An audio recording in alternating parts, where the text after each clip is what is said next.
हाय दोस्तों, radio academy में आपका स्वागत है।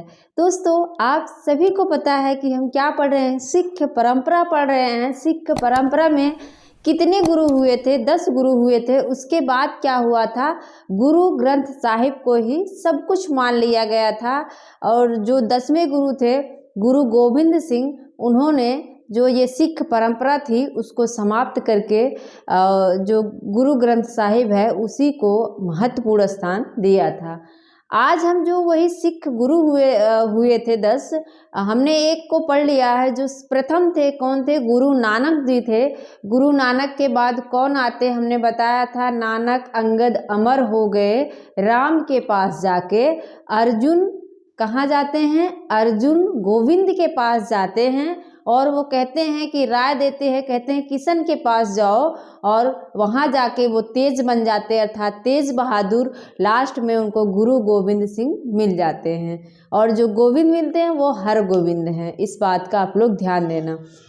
इसके बाद गुरु सिख परंपरा में हमने आज यहाँ लिखा है जो यहाँ से पूछे गए क्वेश्चन हैं। वैसे तो यहाँ से कम पूछा जाता है, लेकिन जो सिख गुरु हुए थे उन्होंने जो महत्वपूर्ण काम किया था, उनकी जो रचनाएं थी, वहाँ से अक्सर क्वेश्चन देखा गया है। तो हम उन्हीं चीज़ों को, उन्हीं तथ्यों को क्या करेंगे, आज पढ़ेंगे। तो दूसरे जो हैं कौन है? गुरु अंगद देव। कौन है? गुरु अंगद देव हैं। और जब गुरु नानक जी का देहांत हो जाता है, जो उनका उत्तराधिकारी था, कौन था? अंगद देव। कौन था? उत्तराधिकारी कौन बना? अंगद देव बनते हैं उत्तराधिकारी। उत्तराधिकारी कौन बना? तो अंगद देव बनते हैं, जिनका बचपन का नाम क्या था? लहना सिंह। जिनका एक और नाम था, क्या था? लहना सिंह। अगर आप लोगों को लहना सिंह मिल जाए तो आप लोग कंफ्यूज मत होना, परेशान मत होना।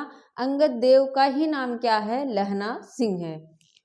तो यही उत्तराधिकारी बनते हैं। इनका जन्म कब होता है? 1504 ईस्वी में, और मृत्यु कब होती है? 1552 ईस्वी में। समकालीन किसके थे? तो बाबर थे। बाबर के समकालीन थे। सबको पता है कि जो भक्ति काल था उसमें कौन सा काल चल रहा था? मुगल काल चल रहा था। और जब रीति काल आता है तो मुगलों का पतन चलता रहता है। उस समय मुगल क्या था? ह्रासोन्मुख था, पतन की ओर अग्रसर हो रहा था। तो समकालीन किसके थे? ये बाबर के समकालीन थे। बचपन का नाम हमने बताया लहना सिंह है। और इनके जो महत्वपूर्ण काम थे, क्या थे? अखाड़ा की स्थापना। इन्होंने क्या किया? जो अखाड़ा लड़ते हैं सारे लोग, एक कुश्ती की तरह होता है, उसमें क्या है? उसकी स्थापना किसने की? तो अंगद देव ने की। लंगर व्यवस्था को कायम रखना। लंगर जो लगता है, जहाँ पे खाना वगैरह मिलता है, फ्री में भोजन कराया जाता है, वहाँ का प्रसाद माना जाता है और बहुत अच्छा लगता है। वहाँ पे बैठ के सब खाना परोसते हैं खाने में। आप लोग भी कभी जाइए अमृतसर, खा के आइए, तो बहुत ही अच्छा लगता है। उसी को क्या कहते हैं? लंगर व्यवस्था। इन्होंने क्या किया? लंगर व्यवस्था को कायम रखा। और जो पंजाबी के वर्ड थे, जो पंजाबी के कुछ वर्ड थे, उसमें हेर फेर करके इन्होंने क्या किया? गुरुमुखी लिपि का आविष्कार किया। क्या किया? गुरुमुखी लिपि का आविष्कार किया। और जो इनके पद हैं, हमने बताया था कि जो गुरु ग्रंथ साहिब है उसमें प्रकरण का नाम दिया गया है महला, दूसरा महला, तीसरा महला। तो जो महला शब्द है, महला में कौन है? नानक के जो पद हैं वो संग्रहित हैं, लेकिन दूसरे महला में क्या हैं? इनके पद संग्रहित हैं, अर्थात लहना सिंह के, अंगद देव के पद जो हैं दूसरे महला में संग्रहित है। इसके बाद कौन आते हैं? गुरु अमरदास। कौन है? गुरु अमरदास हैं। इनका जन्म आप लोग देख रहे होंगे 1469 है, मृत्यु है 1574। 1469 है। आप लोगों को लग रहा होगा ये तो बड़े हो गए, तो फिर पहले कैसे आ गए? यहाँ पे इनका जो है सिख परंपरा हम पढ़ रहे हैं कि कौन से सिख के बाद कौन उत्तराधिकारी होता है। तो पहले नानक आते हैं, फिर कौन आते हैं? अंगद देव आते हैं। भले ही इनका जन्म बाद में हुआ, लेकिन पहले वो उत्तराधिकारी बनते हैं। इसके बाद अमरदास जो है तीसरे नंबर पर आते हैं। समकालीन किसके थे? ये अकबर के समकालीन थे। और किसके समकालीन? ध्यान देना यहाँ पर, अकबर के समकालीन थे। ये मोस्ट इम्पॉर्टेंट क्वेश्चन पूछा जाता है, आप लोग इसको ध्यान से देख लीजिए। अमृतसर के तालाब को खुदवाया था किसने? अमरदास ने। किसके आदेश पर खुदवाया था? रामदास के आदेश पर। ये पूछा जाता है, अगर पूछ ले कि जो अमृतसर का तालाब है वो किसके आदेश पर खुदवाया गया था, तो रामदास। आदेश आएगा तो रामदास, राम आदेश देते हैं। लेकिन अगर खुदवाया किसने था अमृतसर का जो तालाब है, तो किसने? अमरदास ने खुदवाया था। वहाँ पे आप जाएंगे, देखते होंगे जो गोल्डन है वहाँ पे बना हुआ है, उसके आगे तालाब है, तो उसको खुदवाया किसने था? अमरदास ने। मैंने याद कर लिया था कि आ से अमर, आ से अमृत। अमृतसर का जो तालाब है, आ से अमृत, अगर अमृतसर के तालाब की बात हो किसने खुदवाया था, तो आ से ही अमरदास हो जाएगा, अमरदास ने खुदवाया था। लेकिन अगर आदेश की बात पूछे तो आप रामदास लगा सकते हैं। इसके बाद है गुरु अर्जुन देव। कौन है? गुरु अर्जुन देव हैं। इन्होंने भी बहुत महत्वपूर्ण काम किया है।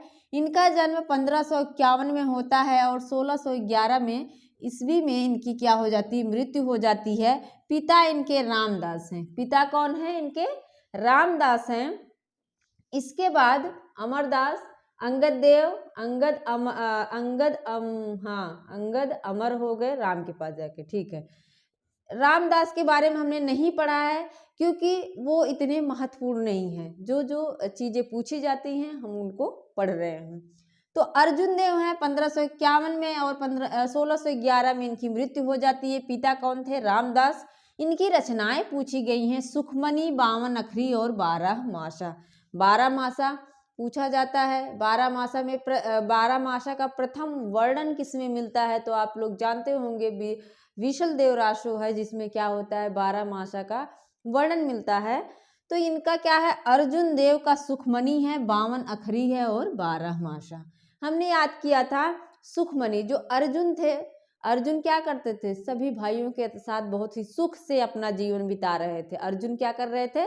सभी भाइयों के साथ अपना जीवन सुखी से बिता रहे थे। तब तक उनको 52 आखर बुलाया जाता है और 12 वर्ष के लिए उनको वनवास दे दिया जाता है। मतलब वो लोग जाते हैं ना अज्ञातवास में, तो वही सारी चीजें वहां पे यहाँ पे आप लिंक करके इसको याद कर सकते हैं। अर्जुन को क्या होता है? सुखी रहते हैं तब तो 52 आखर बुलाया जाता है और 12 मास के लिए उनको अज्ञातवास में भेज दिया जाता है। इसके बाद है 6000 पद। इनके 6000 पद कहाँ हैं? गुरु ग्रंथ साहिब में संग्रहित हैं। कहाँ हैं? गुरु ग्रंथ साहिब में इनके 6000 पद संग्रहित हैं। याद रखना कितने पद? 6000 पद संग्रहित हैं। और पूछा जाता है रैदास के कितने पद इसमें संग्रहित हैं? तो रैदास के 40 पद। कितने हैं? रैदास के 40 पद गुरु ग्रंथ साहिब में मिलते हैं। और 1604 ईस्वी में ही इन्होंने क्या किया था? गुरु ग्रंथ साहिब को तैयार करवाया था। गुरु ग्रंथ साहिब जो था उसका निर्माण अगर पूछे किसने करवाया था, तो अर्जुन देव ने ही। जो इनके पूर्ववर्ती सिख थे, जो इनके पूर्ववर्ती गुरु थे, उनकी पंक्तियों को, उनकी रचनाओं को इन्होंने खुद वहां बैठकर लिखवाया था और उसको एक ग्रंथ की तरह उसका निर्माण करवाया। तो आप लोगों को मैंने सिख गुरुओं के बारे में विस्तृत जानकारी दे दी। जितना मुझे पता था मैंने सब बता दिया। इसके आगे जो सिख गुरु हैं उसको हम नेक्स्ट वीडियो में पढ़ेंगे। मेरा पूरा वीडियो देखने के लिए आपका बहुत बहुत धन्यवाद। और प्लीज़ अगर आप मेरे चैनल पर नए हैं तो आप सब्सक्राइब, लाइक, शेयर ज़रूर करें, क्योंकि इस पर हम विस्तृत पढ़ते हैं और चीज़ों को ट्रिक से याद भी करते हैं। मिलते हैं नेक्स्ट वीडियो में। Thank you.